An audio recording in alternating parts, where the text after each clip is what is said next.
가는 하나님의 어린 양이로다. 내가 전에 말하기를 내게 오는 사람이 있는데 나보다 앞선 것은 그가 나보다 먼저 계시니라. 그것이 이 사람을 가리킵니다. 나도 그를 알지 못하였으나 내가 와서 물로 세례를 베푸는 것은 그를 이스라엘에 나타내려 함이라 하니라. 요한이 또 주문하여 이르되 내가 보기에 성령이 비둘기같이 하늘로부터 내려와서 그의 위에 머물렀더라. 나도 그를 알지 못하였으나 나를 보내어 물로 세례를 베풀라 하신 그이가 나에게 말씀하시되 성령이 내려서 누구에게 위에든지 머무는 것을 보거든 그가 곧 성령으로 세례를 베푸는 이인 줄 알라 하셨기에 내가 보고 그가 하나님의 아들이심을 증언하였노라. 또 이튿날 요한이 자기 제자 중 두 사람과 함께 섰다가 예수께서 거기를 보고 말하되 보라 하나님의 어린 양이로다. 아멘. 예수님이 누구십니까? 그래요. 그분이 하신 일이 무엇인가? 예. 그렇다면 그 예수를 믿고 따르는 사람들의 모임 교회는 무엇을 믿고 무슨 일을 우선적으로 해야 될까요? 여러분 각자가 지금 고백한 거 예수는 그리스도라 주라 믿고 예배하고 또한 이 사실을 알려야겠죠. 예, 그게 우리 할 일입니다. 세상에서는 종교개혁이라고 합니다. 당시 유럽의 종교란 기독교이기 때문에 종교개혁은 기독교개혁입니다. 우리는 신앙개혁, 교회개혁이라고 합니다. 교회개혁이 시작된 공식적으로 역사 중에 시작된 날이 오늘입니다.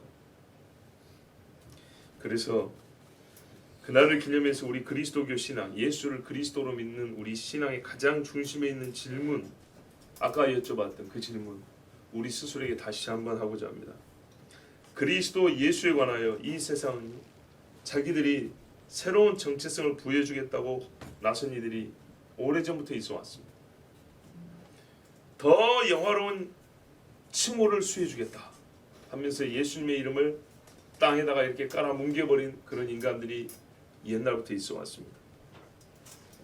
그 선심 쓰지만은 실제로는 예수님에게 어울리지 않는 이름을 주는 자들, 그들의 제안을 우리가 받아들일 것이냐, 그들이 부르는 이름으로 예수를 부를 것이냐, 아니지요.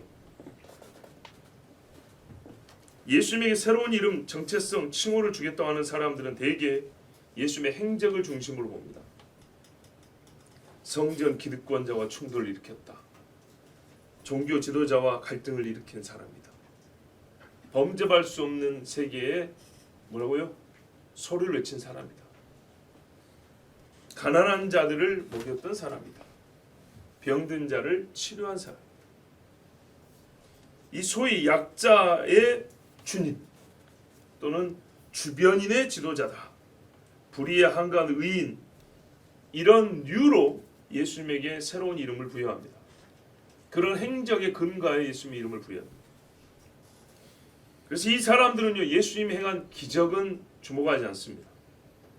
사회적 행위는 기억하지만 예수님의 기적, 신적 권능은 주목하지 않습니다. 물리를 걸었다, 죽은 자를 살렸다, 이런 데는 주목하지 않습니다.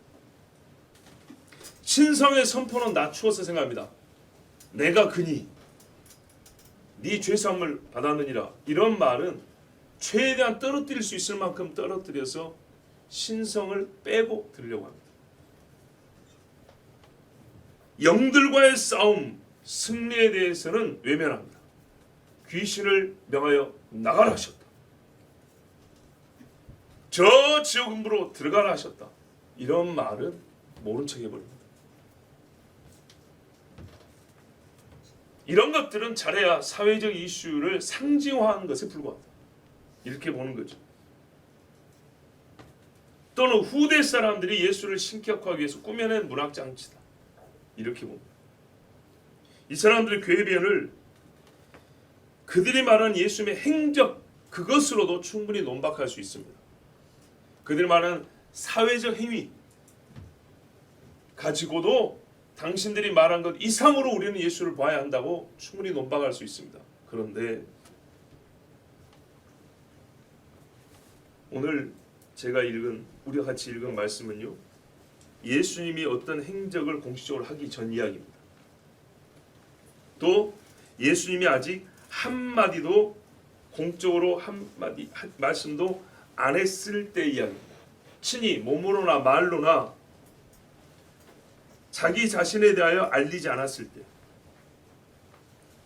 누군가가 해석이 필요한 예수님의 말과 행위에 대하여 해석이 필요한 그런 빌미를 제공하지 않았을 때에 예수님에 관하여 들려진 말입니다.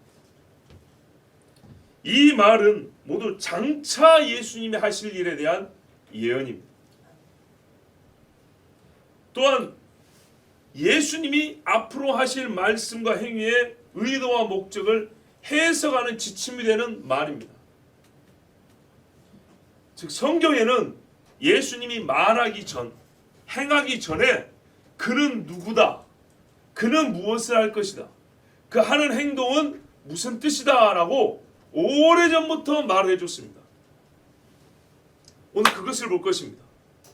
이 오래전부터 말이 되어 있다는 것은 하나님이 하신 말씀인데 이는 곧 후에 예수님이 무슨 말을 하건 행위를 하건 네 멋대로 해석하지 말고 네 마음대로 이름을 붙이지 말고 내가 미리 정해준 대로 해석하고 부르라는 얘기입니다.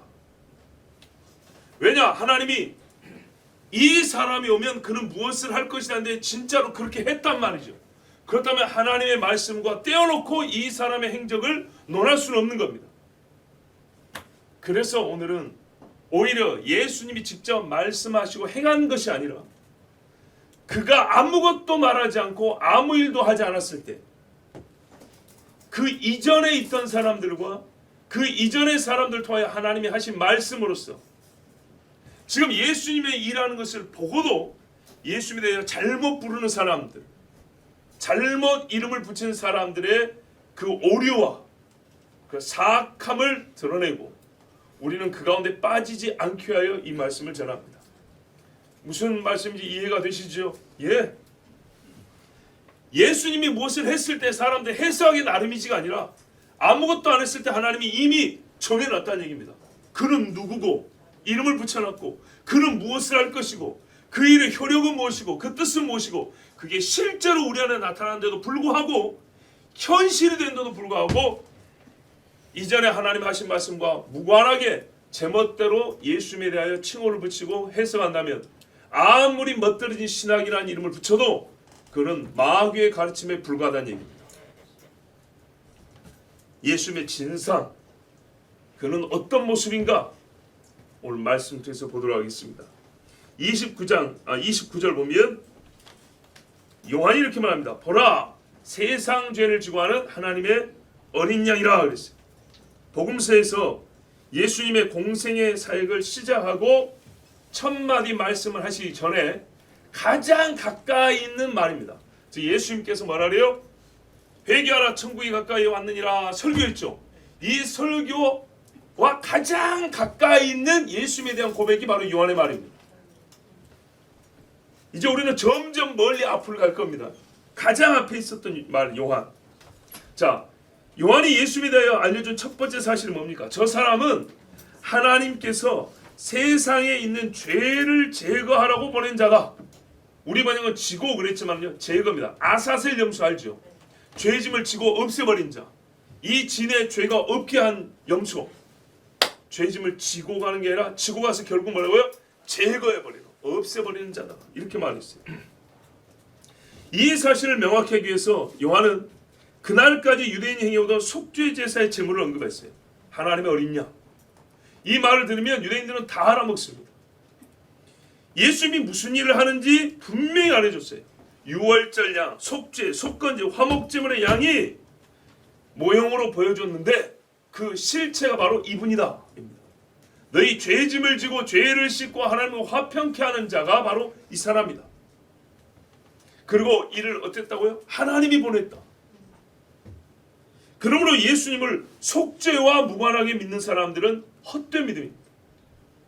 죄인으로서 나를 시인하지 않고 염소나 양이도 안수할 때 자기 죄를 고백합니다. 분명히 안수할 때요 죄를 고백하고 이렇게 돼 있어요. 제사는 다 듣는 데서. 예수님께서 인생의 모범이나 찾겠다. 나의 죄됨을 시인하지 아니하고 그가 속죄주라는 것을 인정하지 아니하고 이 사람들은요 자기 죄를 제거받지 못했으므로 자기 죄와 함께 지옥에 떨어집니다. 땡볕에 땅이 쩍쩍 갈라지듯이 영의 이 생기가 다 빠져나가서 바짝 마른 영으로 지옥에 떨어집니다. 여러분, 복 있는 사람은 시냇가에 심겨온 나무 같아서 잎이 청청하죠. 왜? 물을 빨아들이니까요. 지옥에 던져진 자는 꼭 그 반대입니다. 해골이죠. 말라있는 그런 용. 30절 보세요. 이분에 대하여 내가 전부터 한 말이 있다. 내 뒤에 오신다. 사람의 시간은 뒤에 오는데 나보다 앞서 있다. 그분은 나보다 먼저 계셨기 때문이다. 선제입니다. 선제. 여기서 선제는 앞서 있다라는 시간 한정이 없습니다. 나보다 1시간 앞섰다, 2달 앞섰다 없습니다. 영원히 앞섰다는 그런 말입니다. 실제로 5개월 늦게 태어난 분이지만은 시간 제한 없이 나보다 먼저 계셨다. 즉시로 신성을 인정하는 말입니다. 하나님이다 그런 말입니다.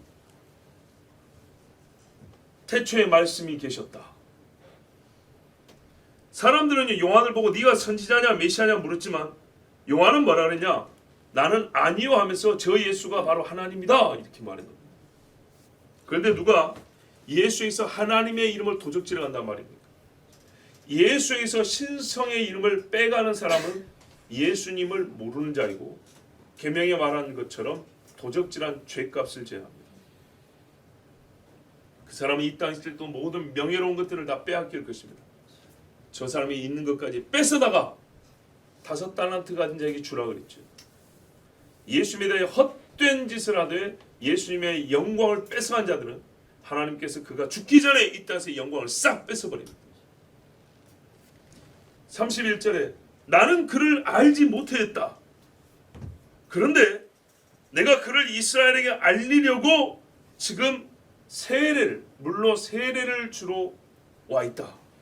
이게 광야에 외치는 자의 사명 중 하나였어요. 말하며 죄의 삶이 무엇인지 알리기 위해서 세례를 줬어요. 자, 분명히 뭐라 했어요? 죄를 제거하기 위하여 이 땅에 온 사람이다. 그리고 그는 신이자 사람이다. 이미 앞 2절에서 선포가 됐죠.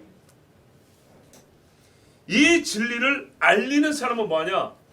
그가 어떤 영적 원리에 의해서 우리를 속죄하고 살리는가를 보여주는 행위. 그게 바로 세례입니다.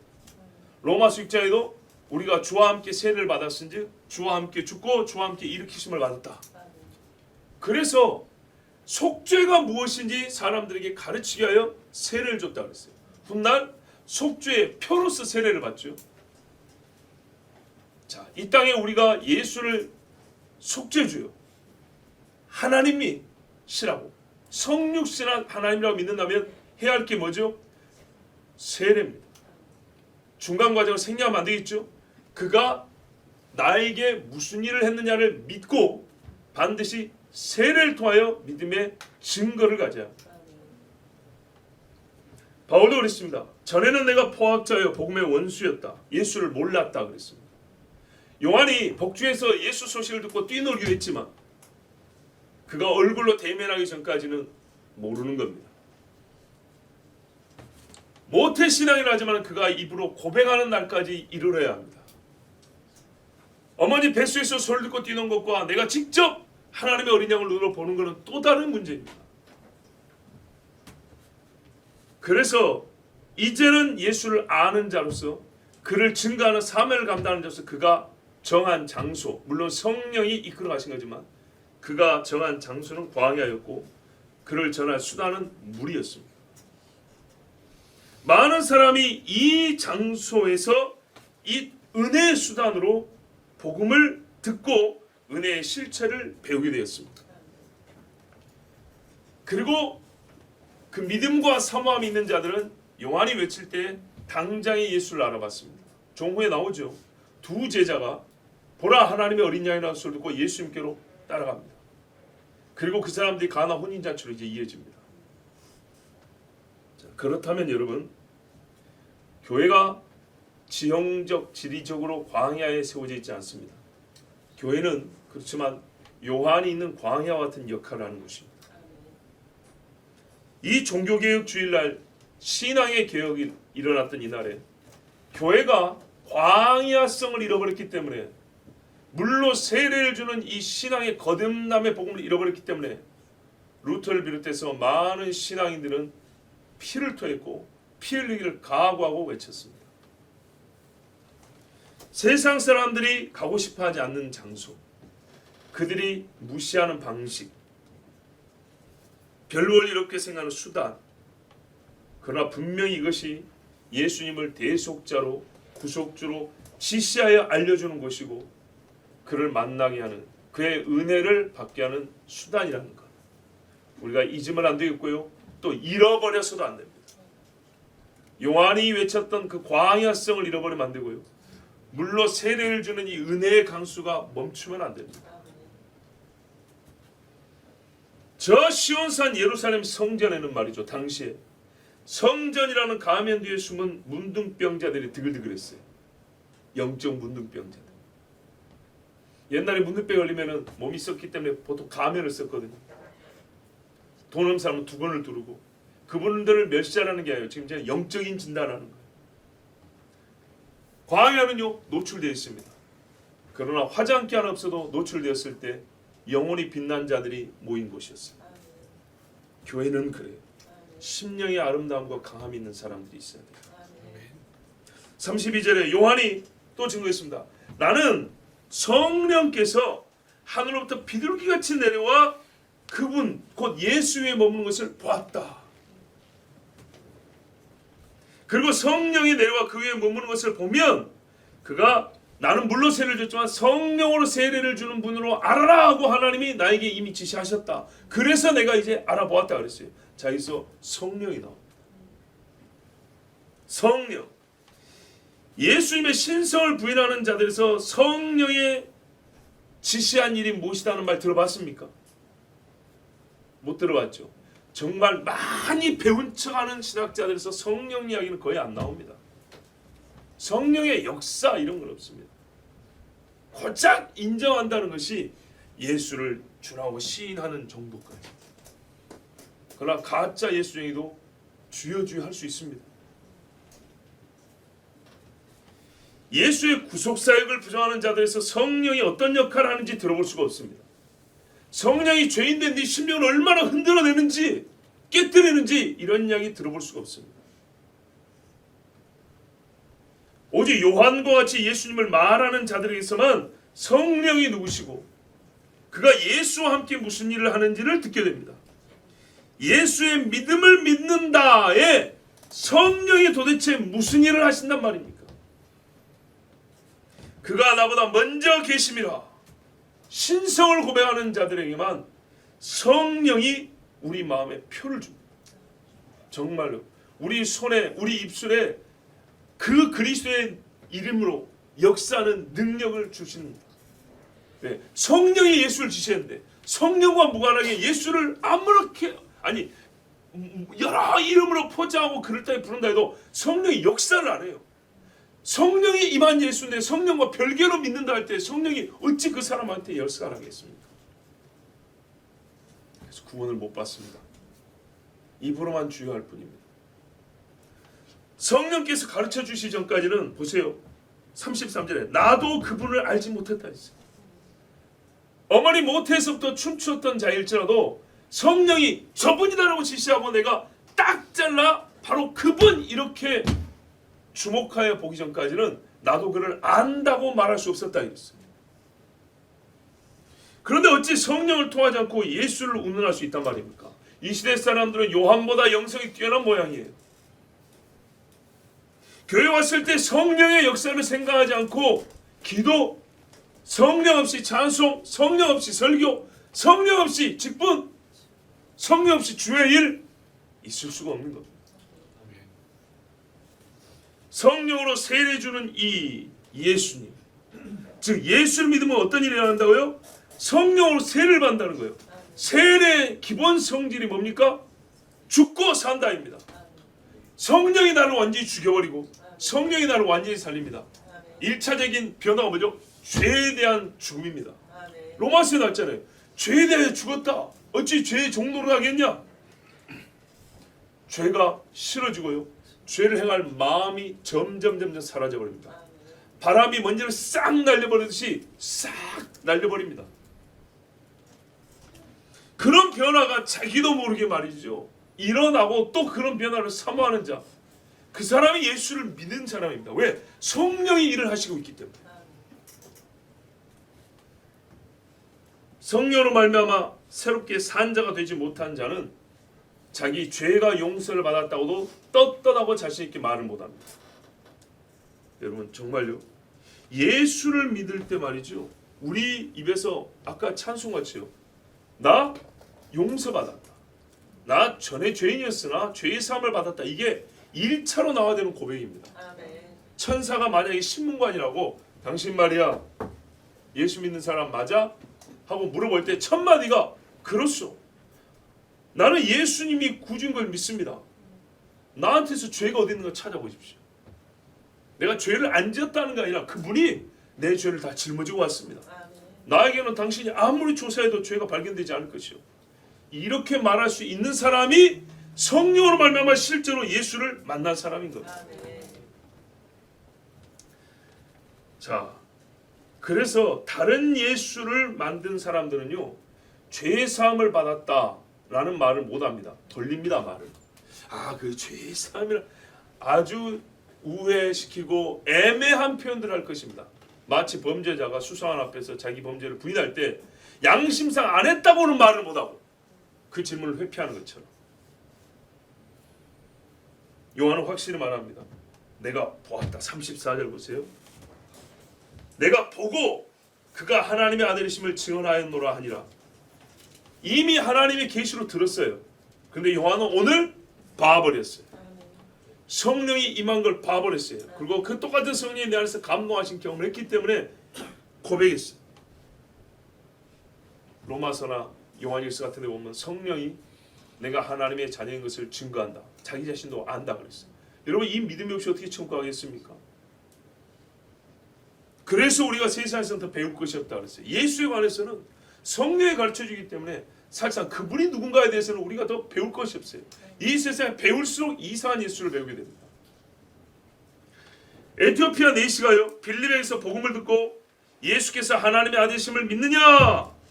내가 믿으니 또 여기 물이 있으니 내가 세례받음에 무슨 거리낌 있느냐고 그랬습니다. 그래서 공식적으로 최초로 예수 믿고 세례받고 아프리카로 간 사람입니다. 2000년 전에 성경을 사들고 갔어요. 이 땅에 복음이 전해지기 전에 훨씬 오래전에 아프리카에 복음이 전해졌어요. 그런데 왜 선교를 아프리카로 가죠? 왜 복음의 불모지가 됐죠? 엄청난 복음의 왕국들이 있었는데 실제로 있었는데요. 안 가르치고 안 배웠고 잘못 가르치고 잘못 배웠기 때문이죠. 그들의 섬겼던 우상들과 섞어버렸기 때문이죠. 요한은 성령의 강림과 예수께 성령이 임재한 것을 보고 예수님을 정확히 알아봤습니다. 그가 누구인지 그리고 그 자리에서 고백했습니다. 이 지식은 사람에서 난 것이 아닙니다. 보세요. 여기 어디 사람이 간섭한 게 있습니까? 예수께서는 하나님의 아들이시다 라고 34절에 분명히 고백했습니다. 누가 하나님의 아들로서 예수를 지어냈다고 말하고 누가 문학적 창작물이라고 말합니까? 하나님의 아들로서 예수를 부인하고 아니 몰라도 되고 알아도 되고 교회 나와서 그냥 하나님의 포근함만 느끼면 되나요? 절대 아닙니다. 하나님이요 자기 아들 이 땅에 영광의 자리를 내려놓고요 사람의 몸을 입게 하셨어요. 하나님이 내린 정말 역사 중에 유일한 이 결단, 이 사건을 사람의 것을 어떻게 가벼이 여기고 육신을 입고 하나님이 오신 이 사건을 우습게 여기면서 예수 운운한단 말입니다.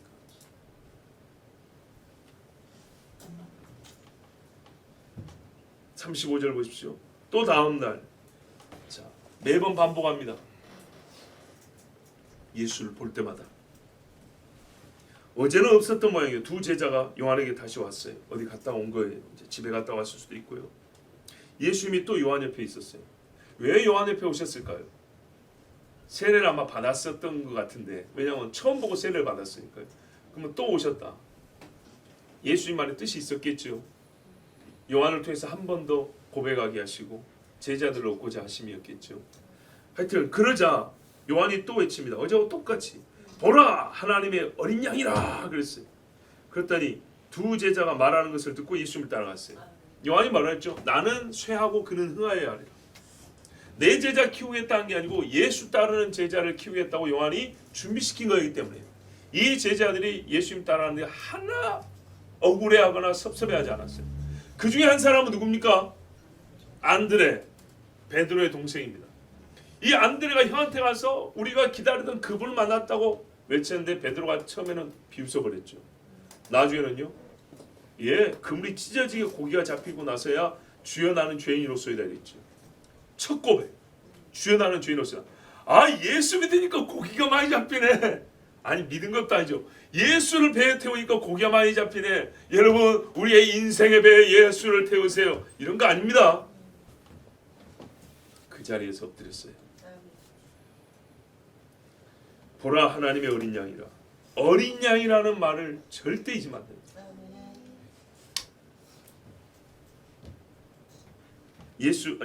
요한은요 하나님의 어린 양이 오는 길을 예비하는 자라 그랬어요.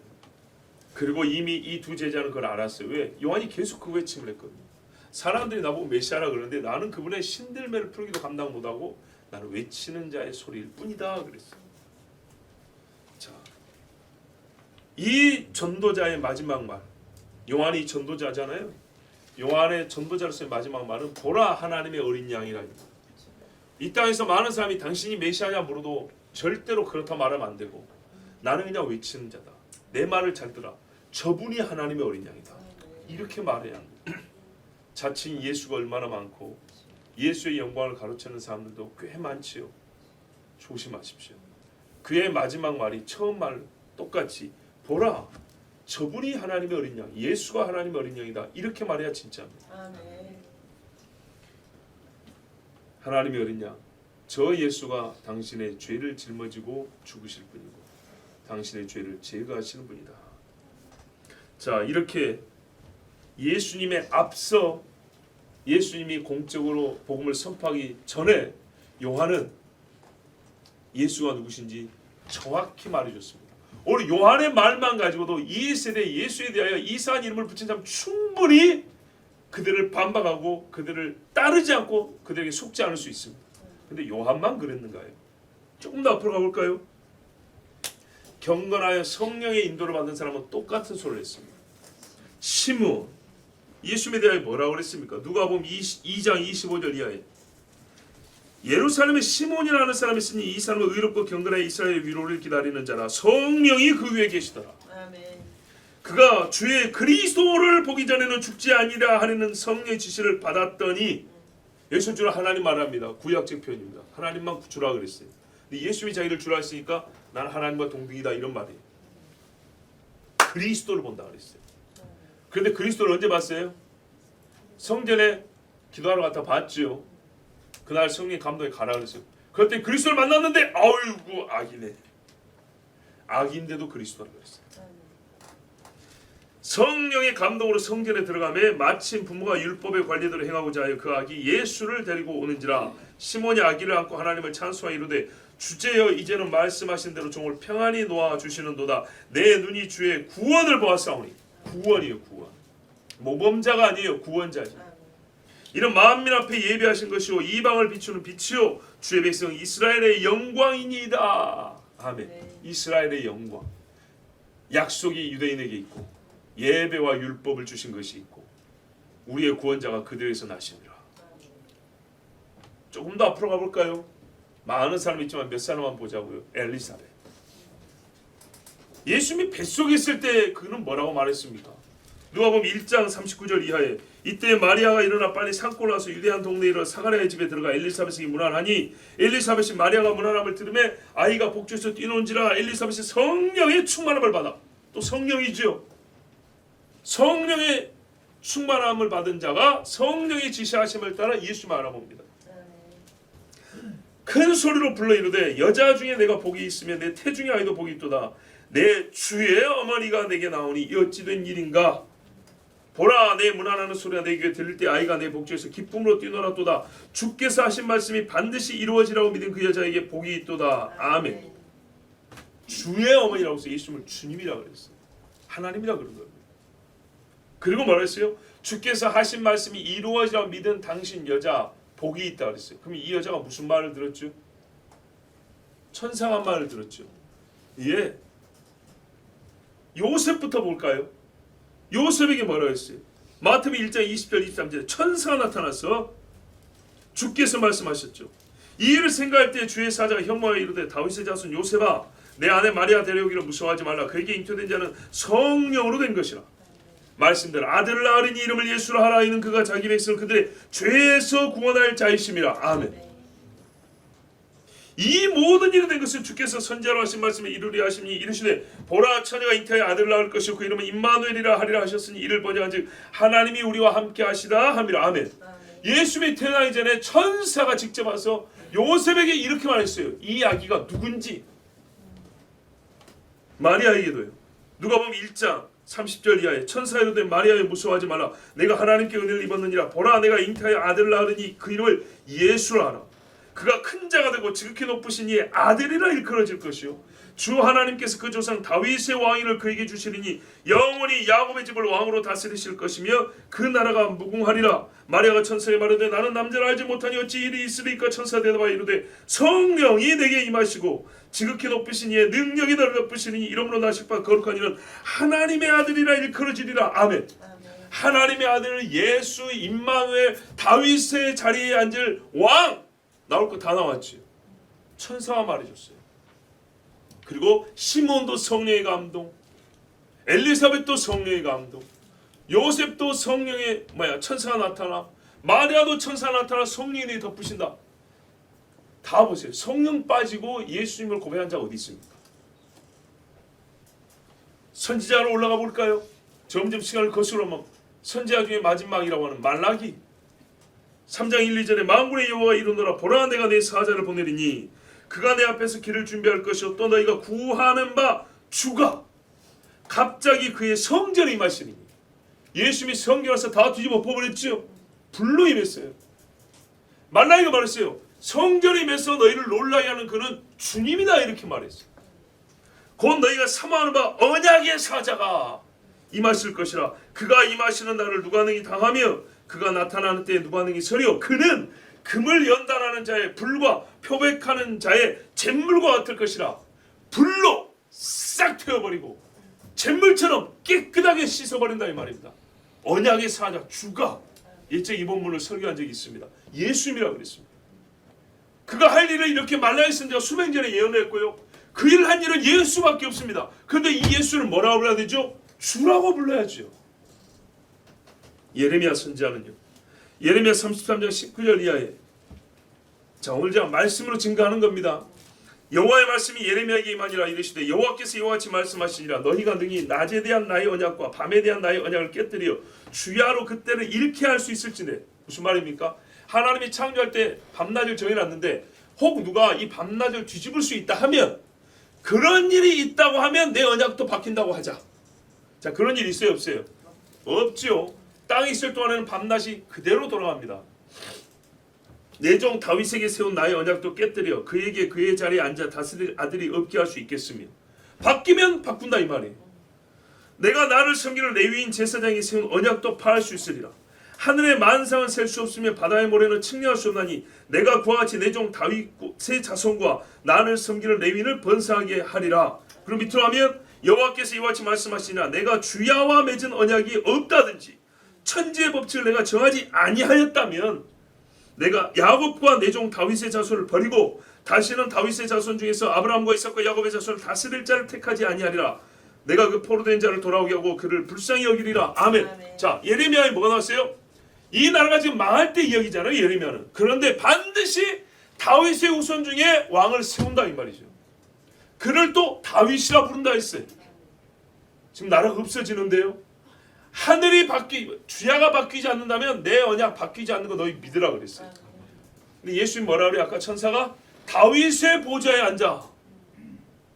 분명히 그랬죠. 마리아에게 그가 큰 자가 되고 지극히 높으신 이 아들을 일컬을 것이요 주 하나님께서 그 조상 다윗의 왕위를 그에게 주시리니 영원히 야곱의 집을 왕으로 다스리시며 그 나라가 무궁하리라. 다윗에게 주신 말씀이 그거를 예레미야가 받아가 예언했어요. 한 분만 더 볼까요? 정말 예수님을 알 때 빼먹을 수 없는 사람 이사야 53장은 전장을 우리가 다 봐야 됩니다. 제가 시간 관계상 좀 빠른 속도로 읽겠습니다. 우리가 자란 것을 누가 믿었느냐? 여호와의 팔이 누구에게 나타났느냐? 그는 주 앞에서 자라나기를 연한 순 같고 마른 땅에서 나온 뿌리 같아서 뿌리 사람 가지 사람 나자렛 고운 모양도 없고 풍채도 없은지 우리가 보기에 흠말 만한 아름다운 것이 없도다. 그래서 예수님을 너무 멋지게 그린 그림도 조심해야 돼요. 보기에 흠말 것이 없다 그랬어. 그는 멸시를 받아 사람들에게 버림을 받았으며 간고를 많이 겪었으며 질고를 아는 자라 마치 사람들이 그에게서 얼굴을 가리는 것 같이 멸시를 당하였고 우리도 그를 귀히 여기지 아니하였도다. 그는 실로 우리의 질고를 주고 우리의 슬픔을 당하였거늘 우리는 생각하기를 그는 징벌을 받아 하나님께 맞으며 고난을 당한다 하였노라. 그때 당시 사람들이 다 그랬어. 그가 찔림은 우리의 허물 때문이요 그가 삼은 우리의 죄악 때문이라. 그가 징계를 받음으로 우리는 평화를 누리고 그가 채찍에 맞음으로 우리는 나음을 받았도다. 우리는 다 양 같아서 그릇 행하여 각기 제 길로 갔거늘 여호와께서는 우리 모두의 죄악을 그에게 담당시키셨도다. 그가 곤욕을 당하여 괴로울 때도 그의 입을 열지 아니하였으며. 맞지요? 빌라도가 신기하다 그랬어요. 이 사람들이 고발하는 걸 듣고 왜 아무 말도 없느냐. 마치 도수장으로 끌려가는 어린 양과 털 깎는 자 앞에서 잠잠한 양같이 그 입을 열지 아니하였도다. 그는 곤욕과 심문을 당하여 당하고 끌려갔으나 그 세대 중에 누가 생각하기를 그가 살아있는 자들의 땅에서 끊어지면 마땅히 형벌받을 내 백성의 허물 때문이라 했으려. 그가 왜 죽었어요? 내 백성의 허물 죄 때문에 죽었대요. 그래서 에디오피아 내시가 궁금했어요. 이거 선지자가 자기를 가리켜 말한 거냐 누구를 가리켜 말한 거냐. 그래서 빌립이요 이 말씀으로부터 시작하여 예수를 전했다고 했습니다. 그는 강포를 행하지 아니하였고 그의 입에 거짓이 없었으나 그의 무덤이 악인들과 함께 있었으며 그죠 사람이 파는 무덤이 있었어요. 그가 죽은 후에 부자와 함께 있었도다. 근데 그 사람은 부자였어요. 여호와께서 그에게 상함을 받게 하시기를 원하사 질고를 당하게 하셨으니 이게 하나님의 뜻이었어요. 그의 영혼을 속건제물로 드리게 이르며 속건제물 죄의 배상이에요. 그가 씨를 보게 되며 의의 씨 남은 자를 봅니다. 그의 날은 길 것이었고 그의 손으로 여호와께서 기뻐하시는 뜻을 성취하리로다. 시편 40편에 이 뜻을 성취해서 주님은 즐거이 왔다 그러고 이 뜻을 하여 여호와께서 한 육체를 예배하셨다 했어요. 그가 자기 영혼에 수고한 것을 보고 누가 영혼의 수고로 다른 사람의 영혼을 구원할 수 있습니까? 예수님밖에 없습니다. 만족하게 여길 것이라 나의 의로운 종이 자기 지식으로 많은 사람을 의롭게 하며 또 그들의 죄악을 친히 담당하리로다. 누가 다른 사람을 의롭게 하며 죄악을 담당한단 말입니까? 근데 분명히 이런 사람이 있다고 했어요. 요한도 아니요 바울도 아니요 예수님. 그러므로 내가 하나님이 그에게 상을 줍니다. 우리 빌립보에서도 그래서 그를 지극히 높여 그랬죠. 내가 그에게 존귀한 자와 함께 몫을 받게 하며 강한 자와 함께 탈취한 것을 나누게 하리니 이는 그가 자기 영혼을 버려 보세요. 영혼을 버려 사망에 이르게 하며 범죄자 중 하나로 헤아림을 받았습니다. 죄인 중에 가운데 자로 가운데 있는 사람으로 헤아려졌어요.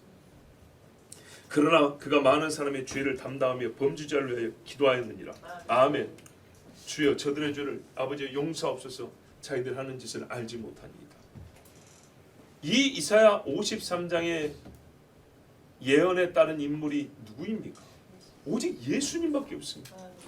그런데 어찌 이 앞에 하나님께서 주신 이 말씀을 싹 버려버리고 예수의 행적을 보니 그는 가난한 자들의 지도자였다.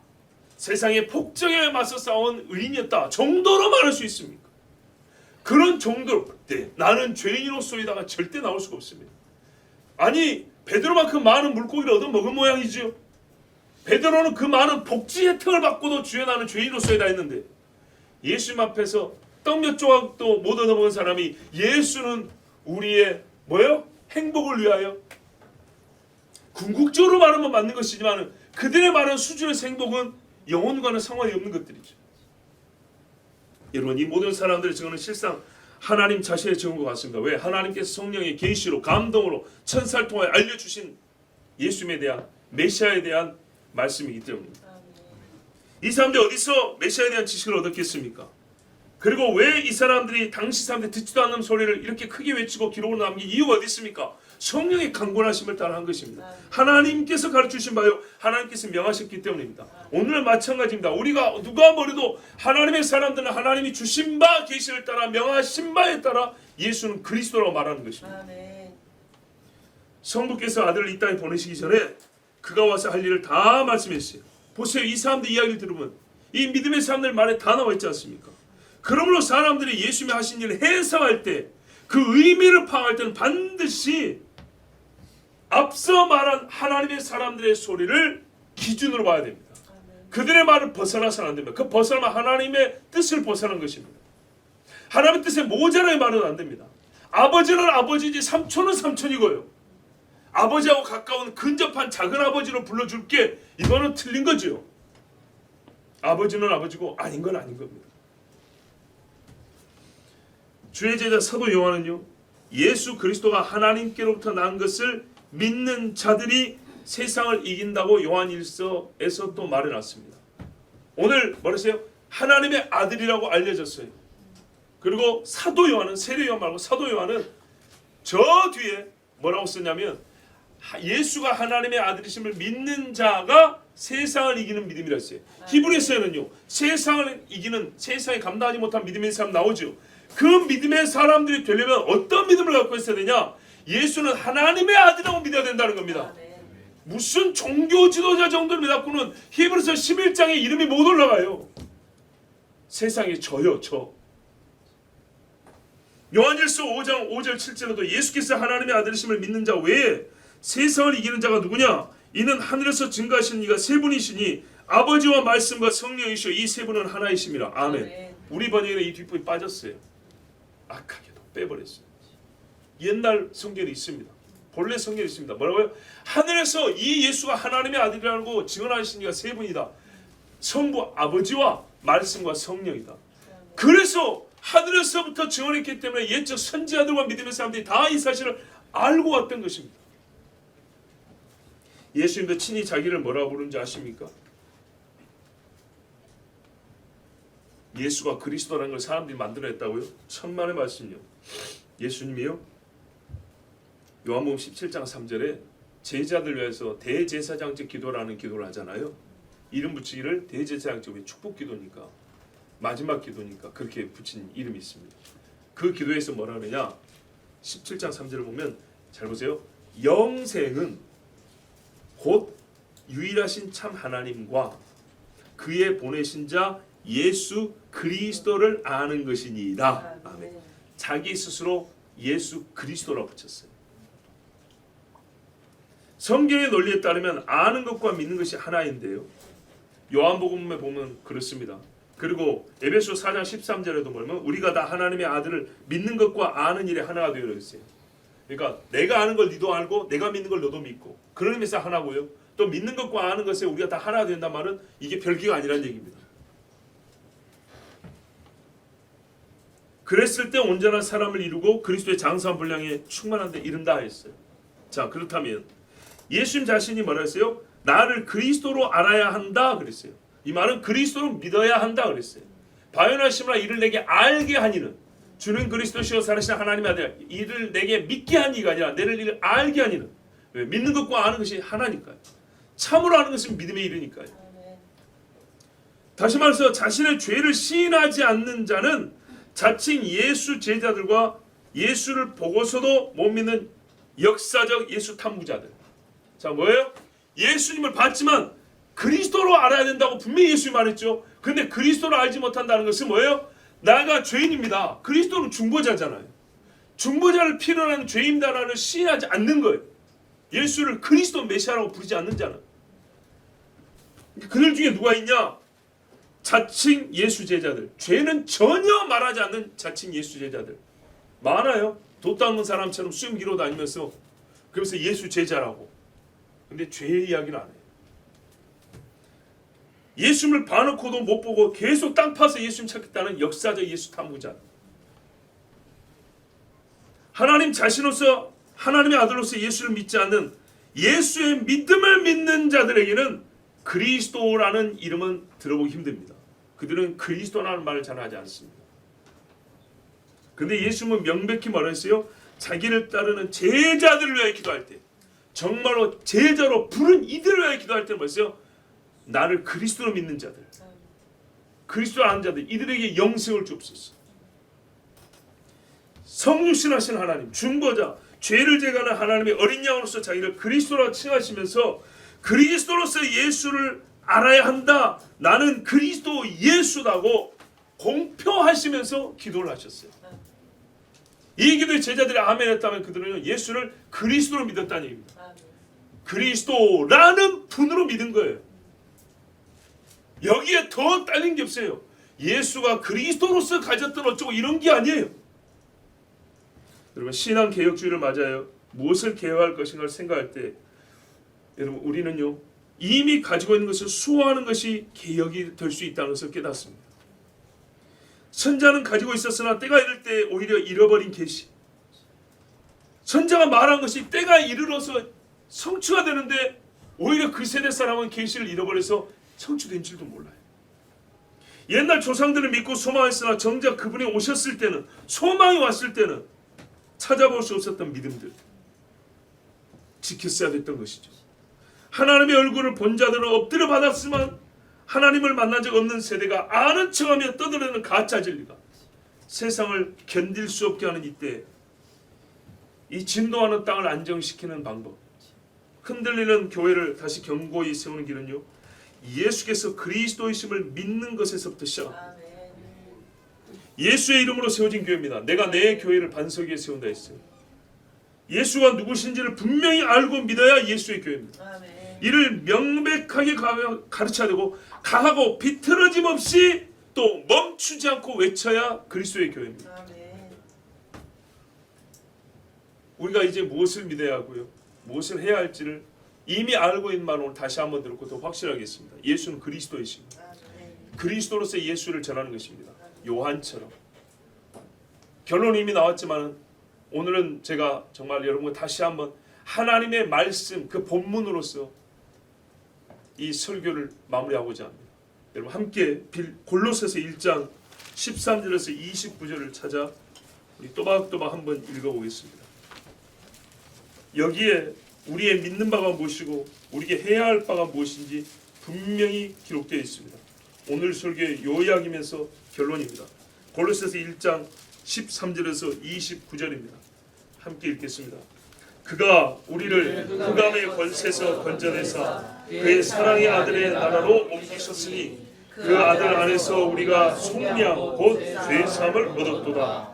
그는 보이지 아니하는 하나님의 형상이시요 모든 피조물보다 먼저 나신 이시니 만물이 그에게서 창조되되 하늘과 땅에서 보이는 것들과 보이지 않는 것들과 혹은 왕권들이나 주권들이나 통치자들이나 권세들이나 만물이 다 그로 말미암고 그를 위하여 창조되었고 또한 그가 만물보다 먼저 계시고 만물이 그 안에 함께 섰느니라. 그는 몸인 교회의 머리시라. 그가 근본이시요 죽은 자들 가운데서 먼저 나신 이시니 이는 친히 만물의 으뜸이 되려 하심이요 아버지께서는 모든 충만으로 예수 안에 거하게 하시고 그의 십자가의 피로 화평을 이루사 만물 곧 땅에 있는 것들이나 하늘에 있는 것들이 그로 말미암아 자기와 화목하게 되기를 기뻐하심이라.